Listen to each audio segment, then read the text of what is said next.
Howdy ho, yo, it is your boy Taxi Boyo coming at you with another series review. This time it's not Marvel or anime. It is Invincible on Amazon Prime.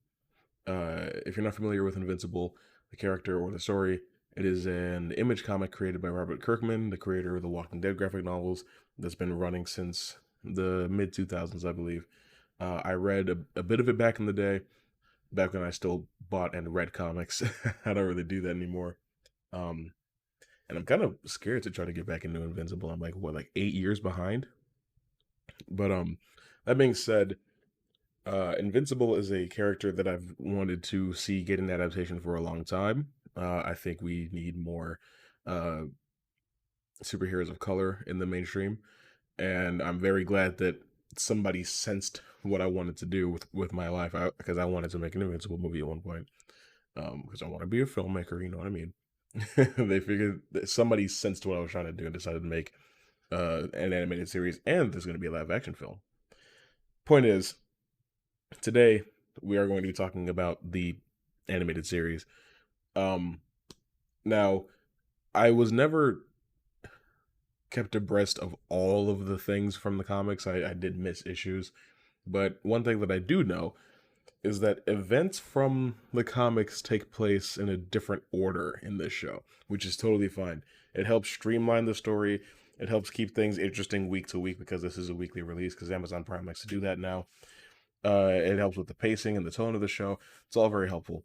But I do still recommend going out and reading the first, I don't know, 35 issues if you want to see everything that happens on this show.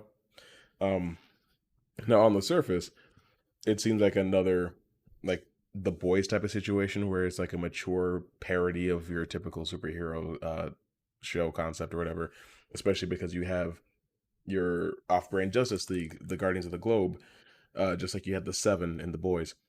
Um, However, the show takes that concept and flips it on its head pretty quickly, and it sets itself apart from other shows and other stories like Kick-Ass or whatever that are also parodies or indictments of the superhero genre.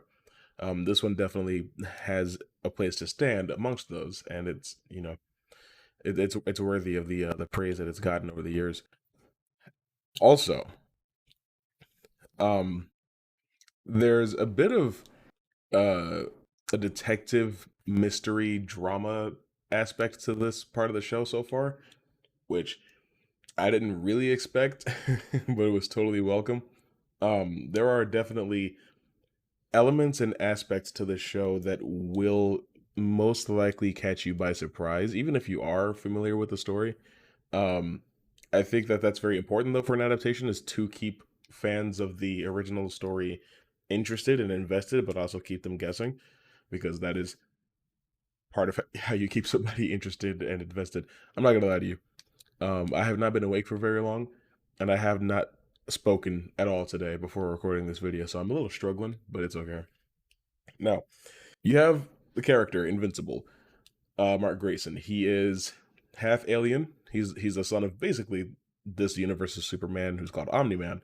Um, and he's been waiting to get his powers his entire life, and he finally gets them, and he's like, okay, I'm going to become a superhero, and I'm going to call myself Invincible. By the way, I'm not going to be spoiling too much of anything, hopefully, in this from this show, because I do want you to all go out and watch it. It recently got picked up for a second and third season, so hopefully that means that they'll have more time to animate the series and that they'll get a little bit more budget. Because while the animation is very good and it gets the and it tells the story that it needs to tell, sometimes you can see where they didn't have a lot of time or a lot of money, you know. And that's not the fault of the animation staff. That's the people in charge, the production committee, all that stuff. That's them. Um, I completely got sidetracked. You have the character who I've always really liked. Invincible as a character has always been one of my favorite comic book characters because he's kind of like the best parts of both Superman and Spider-Man. And I really enjoy that because Superman and Spider-Man are two of my favorite heroes from, the big two, I guess. Um, so to have somebody from Image being able to capture the same type of feeling that I get from reading a Spider-Man comic or a Superman comic, it's really enjoyable. Because if you look at what else you have at Image, Spawn, Shadowhawk, and Savage Dragon. Really, those are the big things that Image outside of Invincible. One of them has devolved completely into porn. I don't know why that happened. Um, One of the other ones most people don't really know, and Spawn has just gone on way too long. It could have ended 15 years ago, but it's still around. Hey, more power to him. But that's one of the main reasons that I've always liked Invincible as a character is because when you're reading a story about him, you get the same types of feelings that you get reading Spider-Man, and he also it's a strange balance, right? Because he has the same personality as Spider-Man with the same level of responsibility as Superman, if that makes any sense. And that's why I enjoy that so much. Also, this show completely nails what it's like trying to date in high school. That was miserable. If you're in high school and there's somebody you like, don't worry about it. Do not worry about it. Do not date while you're in high school. It's not honestly. I would tell you not to date until you're 20. There's no advantage to being in high school. Nobody wins. You don't have any money, probably, so there's no point. And then if you watch the show and you watch what Mark goes through, then you'll know exactly what I mean because I went through something very similar to that. And it's I'm like, yes, sir, this show is spitting. That's pretty much how I felt when I was watching it. Um, Overall, though, one thing that I really want to call attention to is the voice acting in the show. Steven Yeun plays Invincible. I didn't really watch The Walking Dead, so I wasn't really familiar with him as an actor, but it seems like Kirkman really likes him. J.K. Simmons plays him, and there's a lot of really good uh, casting in the show. A lot of big name actors. However, I wonder if Amazon spent too much money on actors and not enough money on an animation stuff. That's a conversation that can be had. But far and away, standout is J.K. Simmons is on it. Um, Now, J.K. gives a very subdued performance in this show, which definitely lends itself to a very rewarding moment towards the end of the season. But J.K. Simmons is a very complicated, deep and layered actor. He always understands the assignment, but sometimes the assignment requires him to act as though he's not that great of an actor. Most of his line delivery in the show is so straight and so stone cold and so plain. And it's really good because that's the kind of character that Omni Man is. I don't want to give anything away, but like the further you get into the show, the more you realize that Omni Man is not emotionally available as a person. So it makes sense that all of his lines are just said so plain and so straight. And I really enjoyed that. J.K. Simmons does an absolutely fantastic job as Omni Man. Um, and that it's hard to talk about this without without spoiling anything. I did mention earlier that it's similar to The Boys. And so when you heard that, you probably was like, "Oh, so there's violence in this show." Oh yeah, there is violence. I can tell you this without spoiling anything because the Invincible already talks about it.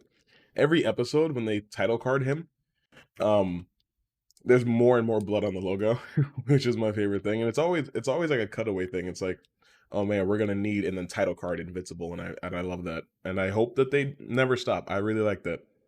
Um, but yeah, the show is incredibly violent, but it never feels gratuitous or needless or anything like that. It feels like the violence in the show is always there for a purpose. Whether it's Mark getting his ass beat every week because that's very important from the comics. He may be called invincible, but he's damn sure not invincible. Um, Whether it's a bad guy getting beat up or a good guy getting beat up or whatever, the violence is always there, whether it's to shock you and give you a sense of what the tone is like, or it's to shock the audience, or shock the characters to change the dynamic or the paradigm of the show or whatever, or if it's to remind Mark that he's not as good as he thinks he is. Whatever the case may be, the violence always felt like it was there to do something to serve a very specific purpose, and I enjoyed that because sometimes gratuitous violence does get old. Luckily, though, it doesn't feel like there's any of that here. The last thing I want to touch on, uh, I don't even know if this is a point that's worth talking about. I don't know. I feel like with HBO Max and Disney Plus, we're getting a lot of superhero content, like a lot, as like in addition to all the movies that we were getting. Um, so it's definitely like, how do you decide what superhero stuff that you want to consume? If you're a comic book reader, it's pretty obvious. It's like, okay, I like this character, so I'm going to watch the adaptation of this character. But as far as the rest of the world, the normal people, it can be hard to differentiate one property from another. So, if you ask me, I think that this show even works for people that don't like superhero stuff that much. If you want to see an indictment or a parody, if you will, of the superhero genre, you can still watch Invincible and get something out of it. Um, but it probably won't be for everyone. So just watch the first episode. The first episode should definitely help you decide if you're gonna rock with the show or not. Um, Beyond that, if you're not interested, I totally get it. If you are, then welcome aboard and enjoy the rest of the season. Um, Invincible, great. Love it. Loved every minute of what I was watching. If I was going to give this show a rating out of 10, I'd give it a 9.5 because nothing's a 10. But this is pretty damn close. Um, so yeah, Invincible. Did you like it? I hope you liked it because I certainly did. Also, if you want to support the channel, you should head over to Anime Life, where you can get all types of anime merch, apparel, accessories, all sorts of good stuff, man. They got Dragon Ball stuff, Attack on Titan stuff, Demon Slayer stuff, Full Metal Alchemist stuff. There's a hentai tab too. I haven't clicked on it. I don't know what's in there, but if that tickles your fancy, then you should go ahead and give it a look. Go ahead and follow the link in the description. It'll take you to Anime Life. You can take a browse, look around. You get 20% off your first order. There's so much for you to gain from clicking the link in the description. You get anime and discounts. Who doesn't love those two things combined? And third option, you get to support one of your favorite YouTubers, right? Anyway, I'll see you soon.